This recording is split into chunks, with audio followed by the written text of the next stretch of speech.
직장 생활 하다 보면은 사실 일보다도 상사와의 관계가 안 좋아서 퇴사하는 경우도 많고 그것 때문에 너무 많은 고민을 하잖아요. 그렇죠. 일이 어려운 건 참을 수 네, 있지만 네. 상사는 너무 고민이 된다. 부회장님께서는 그 상사랑 굉장히 친하셨던 것 같아요.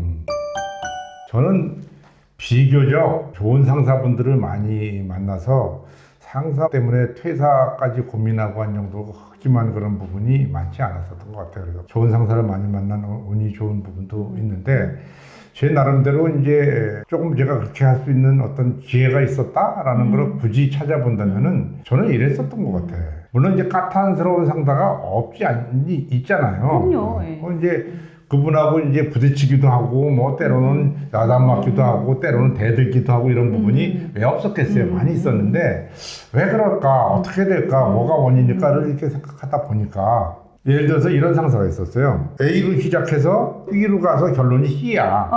이렇게 일 갖다 이제 해가지고 얘기하려는 게 C인데 방향을 갖다가 이러해서 이렇게 가다는 얘기는 않고 질문을 네거티브한 쪽으로 먼저 팍 질문을 갖다 얘기를 해서 상대방이 C의 얘기를 듣기도 전에 자기를 갖다 비난하고 지적하고 야단치는 식으로 얘기되다가 그걸 반발하다가 결국 상사는 그 야단치려는 게 본질이 아니고 이 얘기를 해주려고 그랬는데 이 얘기는 하지도 못한 상태에서 마음만 상하고. 마음만 서로 상하고 끝나는 이런 과정을 갖다가 제가 많이 목적을 갖다 했어요.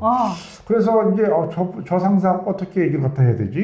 라고 얘기를 갖다 하면은 말을 듣지 말고 말귀를 들어야 되겠구나. 말 뜻을 들어야 되겠구나. C를 말하려고 하는 걸 참고 일단은 그래서 그분이 이제 이렇게 이 얘기를 나오려고 하면 제 나름대로 이 얘기를 해서 이렇게 가지고 C를 얘기하려고 하는 거구나 라는 얘기를 갖다면은 부장님 말씀하시는 게 이 얘기 하시려고 그러시는 거예요? 라고 얘기하면 맞아 라고 얘기를 하면은 요 과정이 상당히 건너뛰어가지고 이걸로 갈 수가 있잖아요. 앞에 비난받는 비난하고 야단치고 뭐 이런 의도보다도 과정에 대한 얘기를 짧게 생략하고 본질로 갈 수 있잖아요.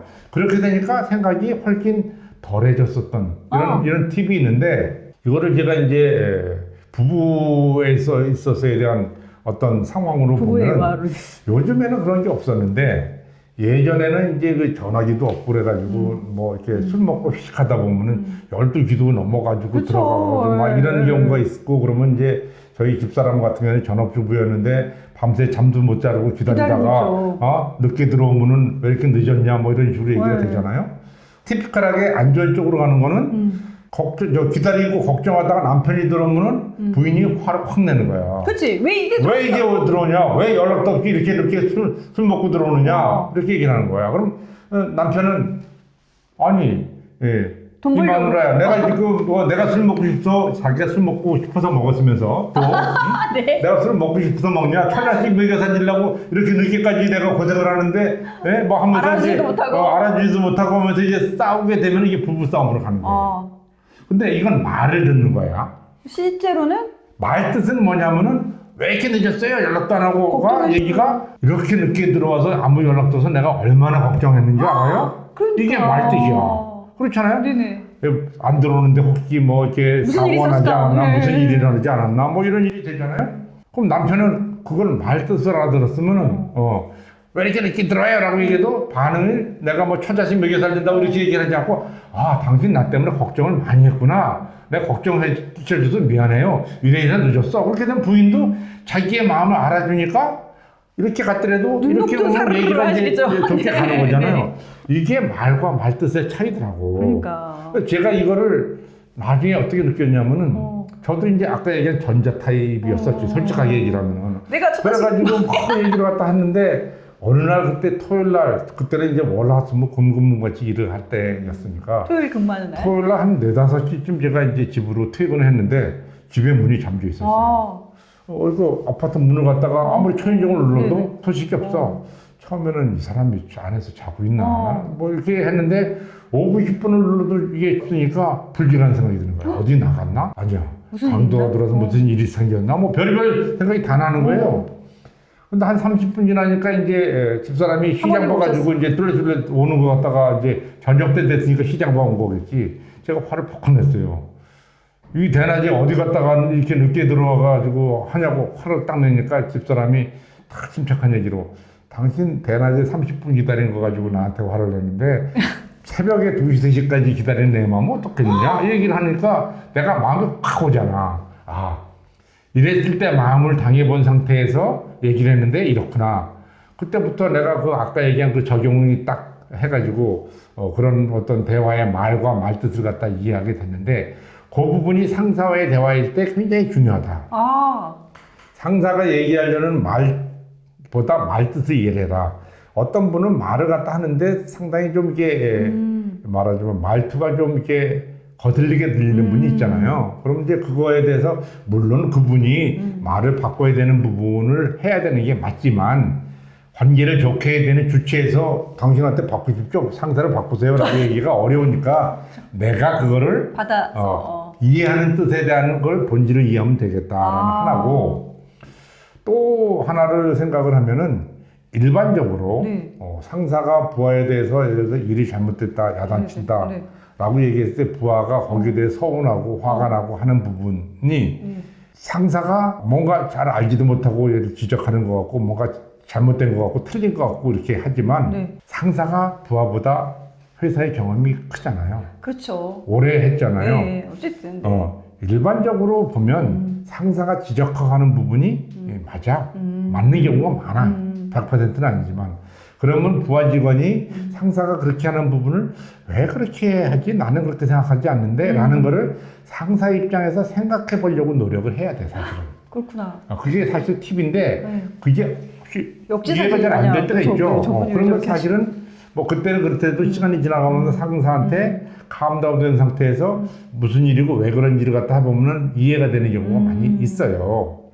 전체적으로 보면은 저는 이제 상사와 부하 간에 있어서에 대한 부분에 트러블을 놓고서 이렇게 봤을 때 상사가 아주 성격이 고약하거나 못돼가지고 트러블이 일어나는 경우는 20-30%밖에 안 돼. 나머지는 오해인 거예요. 나머지 70-80%는 상사가 가려는 일에 대한 열정, 뭐 방향 이런 부분이 있는데 성취나 뭐 이런 부하 직원이 거기에 대한 이해를 못하거나 거기에 부응을 못할 때 일어나는 경우가 많더라고. 대부분의 70-80%가.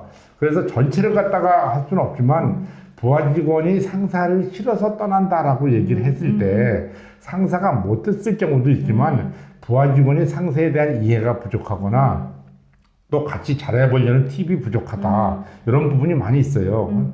저는 이제 마지막 팁을 얘기할 때 요즘에 있어서에 대한 거는 상사하고 뭐 꼴보기 싫으면 만나지도 않고 뭐 일할 때만 상사하고 끝나면은 뭐 남같이 뭐 아예 연락도 안 하고 이러는 거 생각하는데 상사는 인생으로 보면은 나보다 앞을 먼저 걸어가는 선배야.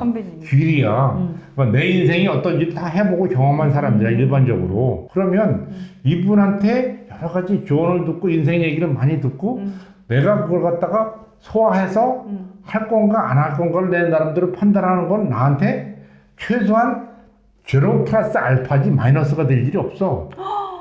그런데 꼴 보기 싫어서 안 한다는 얘기는 무슨 소리냐면은 마치 내가 중요한 시험을 앞두고 있는데 시험에 족보가 옆에 있는데 이 족보 안 보고 나는 혼자서 공부하겠다고 얘기하고 똑같은 거예요. 족보 보고 거기서 나오는 시험 있으면 맞추고 안 나오면 내 실력으로 풀면 되는 거지. 플러스가 되는 쪽으로 활용하면 되지. 그걸 갖다 내가 굳이 안 하겠다고 얘기를 한다는 건 내가 보기에는 바보 같은 짓이지.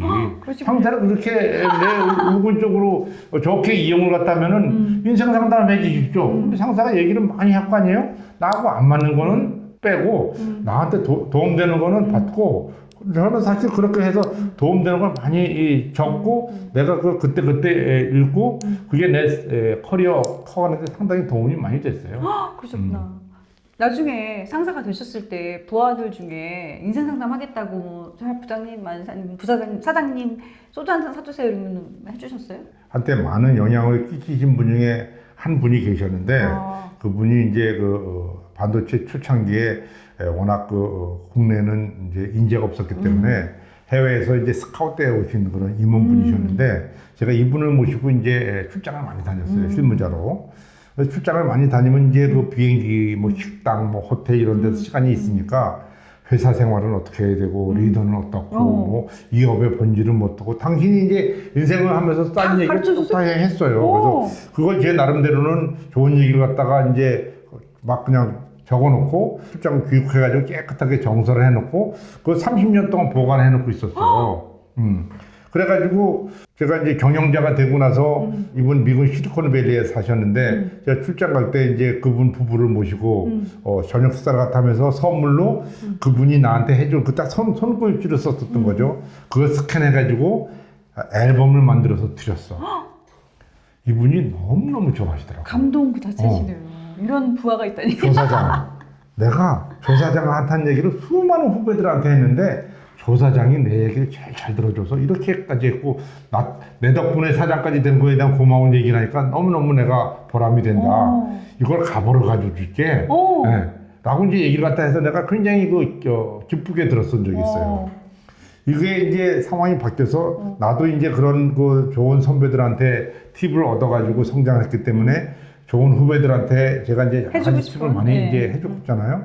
그럼 이제 후배들이 가끔 찾아와가지고 선배님이 또는 사장님이 지난번에 그런 얘기를 해줘가지고 저한테 도움이 많이 됐습니다. 제가 그래서 이렇게 하고 있습니다. 이렇게 얘기하면 저는 그 얘기를 해준 걸 기억할 때도 있지만 기억 못할 때도 있어. 그런 얘기를 하도 많은 사람한테 했으니까. 그럼 제가 그렇게 얘기를 해요. 나는 똑같이 그런 얘기를 많은 후배들한테 하는데 그 얘기를 잘 받아들여서 잘 성장한 네가 잘한 거지 내가 잘한 게 아니다. 네 마음밭이 정말 좋은 마음밭이다. 네가 잘했다. 이렇게 칭찬해요. 저는 그걸 마음밭이라고 생각해요. 네. 그래서 상사에 대한 어떤 부분 또 인생에 있어 굳이 상사가 아니더라도 동료 뭐 이런 걸 가지고 그걸 다 흡수해 가지고 자기에 있어서의 좋은 인생의 지침과 지혜와 이런 걸로 만들어 하려는 오픈 마인드 이런 부분 열린 자세 이 부분이 저는 굉장히 중요하다고 생각을 하고 얘기가 조금 빗나갔습니다만은 상사와의 관계도 뭐 이렇게 감정적인 대립으로 끝나지 말고 조금 그런 부분을 좀 이렇게 오픈 마인드로 해가지고 받아들일까 받아들이고 아닐까 아니고 또 역지사지로 상사의 입장도 돼보고 또 뭐 본인이 좀 더 이렇게 지혜를 발휘해가지고 마찰을 피하는 방법으로 A, B, C 이런 걸 통해 가지고 하면은 제가 보기에 한 70~80%는 해결이 되지 않을까. 상사의 고통, 사람과의 고통만큼 이렇게 힘든 부분이 없습니다만은 또라이의 법칙이 있다면서요. 만약에 어디에 가나 다 또라이가 있다. 없으면 내가 또라이다. 그러니까 내가 마음에 안 드는 상사는 여기만 있는 게 아니고 어디 가도 그런 부분은 있을 수가 있다. 라는 거 생각을 하고 그 상사와의 좋은 관계를 어떻게 잘 만들어 갈까를 나름대로 잘 지혜롭게 만들어 가보면 좋겠습니다. 와, 네. 부회장님 말씀드리니까 저도 마음밭에 아름다운 꽃들을 그렇죠. 갖고 화원을 만들고 싶은 마음이 듭니다. 감사합니다. 감사합니다. 네.